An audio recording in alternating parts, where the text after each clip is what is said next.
This isn't rocket science. This is some fairly easy stuff. Hello everybody, I'm Eddie, Eddie's Pottery. What I'm going to do today is I'm going to make a rotary sleeve. I only know of one company. They're not in the United States, but they're the only ones that makes a rotary sleeve on how to, let's say, you take raw clay, you turn it into a slip, and you need to refine it, screen it. They make different types of screens and everything to do that with, and believe me, it's hard to do. It takes a lot of time. What I want to do is make something that will speed up the process. Talisman's the only one that I know that makes a rotary screen, and what I'm going to do is I'm going to take a standard size 5-gallon bucket, and we're going to turn it into a rotary screen using various household tools and a few items that you would have to purchase, which we could probably make it for well under I want to say less than $50, which with a little bit of time and some tools, you know, most people have this stuff in their house anyway, so that's what I'm going to attempt to do. And now I've got a standard 5-gallon bucket, and I've measured probably 5 or 6 of these buckets, and they all turn out from very edge to edge, inside edge to inside edge, and they're around 10 1/8 inches across. So, and what I'm going to do is I'm going to make a I'm going to cut this, and I'm not going to show you all the steps because of time, but we're going to take this and I'm going to leave about 2 inches or an inch and a half to 2 inches and make a half moon is what it, you know, I'm going to cut out part of it. I'm going to cut out this half across here like so, and then I'm going to do the same thing on the other side. Leave you about an inch and a half, you know, and that way you will have a little bit of support going across the inside of this. What I'm going to do now is, you know, I don't have the screen here to place in this yet, so what I'm going to do is we're going to go over here and I'm going to show you some of the household tools. You'll need a couple of clamps, and that's to work with the metal that you're going to have to buy. I got a 3-foot long all thread 3/8 rod. I probably could have done it with a 2-foot one.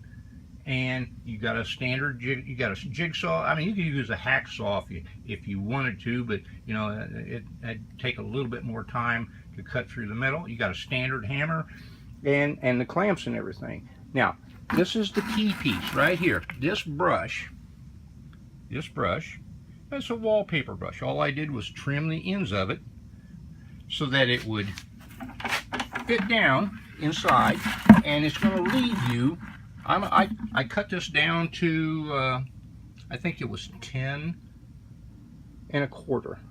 10 1/4, because you wanted to have a little bit of movement going from side to side. And then I drilled a hole, a 3/8 hole, to fit the 3/8 all thread. So what we're going to do is we're going to be bolting that all thread to this. The 2 pieces of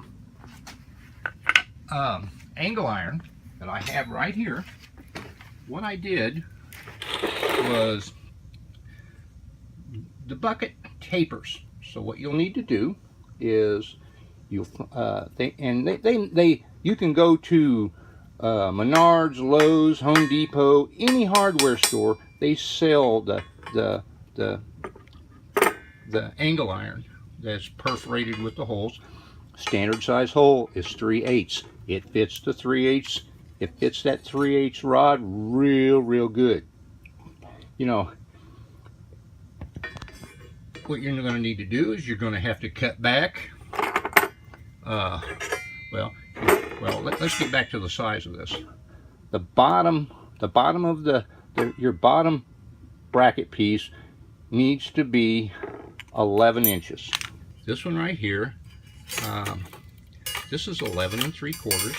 Cut the little tab out right here off this corner with your little with the jigsaw or a hacksaw, you know, whatever you have available.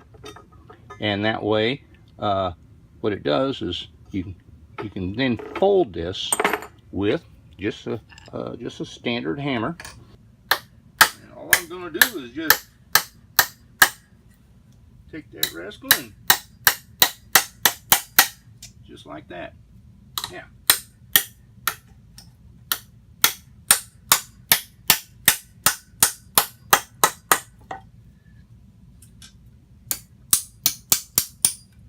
Oh yeah, very good. We're going to take this one right here. We're going to do the same thing with it. I have placed my brackets inside the bucket, which, as you can see, the shorter one goes towards the bottom, roughly, okay, about 5.5 inches, and the other one comes in just underneath the top, roughly about, you know, just below the rim, yeah, about, and it's another 7 inches away from the other one. Okay, now I'm going to mark the inside where the holes are going to need to be drilled at, but I want to make sure that it's in line with the shaft. So you take the all thread, place it in there, make sure it's towards the center of the bucket, and then go in and mark the inside where the holes are to be drilled through to the outside. I drilled holes in this to guarantee that the brush itself would not have any trouble, you know, in breaking or anything when I go to tighten this down, because I'm going to use a lot of force on this. Just to give you a heads up and show you what else I've done is I have attached the brush, and that brush, before we bolt the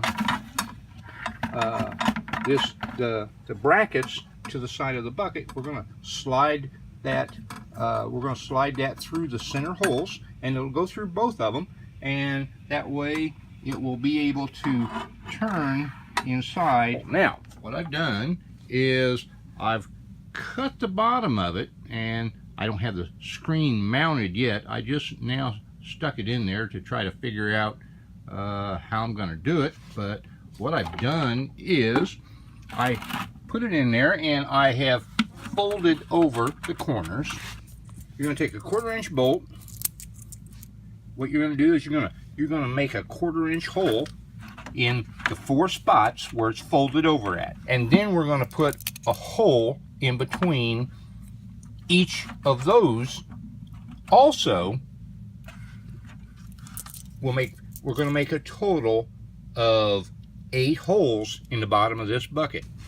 Now, what I've done, if you're looking on the inside of the bucket, I've run a bead of caulk, or a bead of silicone, I'm sorry, bead of silicone all the way around that outside ring, and we're going to set the screen on top of it, and we're going to bolt it down. I used some 100% silicone, and what I did was I put a nice little bead on the inside of this bucket all the way around.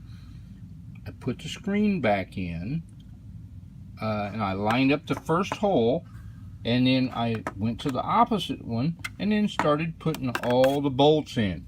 I tightened that. I went to the bottom of it and put the nuts, and there's a washer on each and every bolt. That way it gives a little extra support on all the different points all the way around this.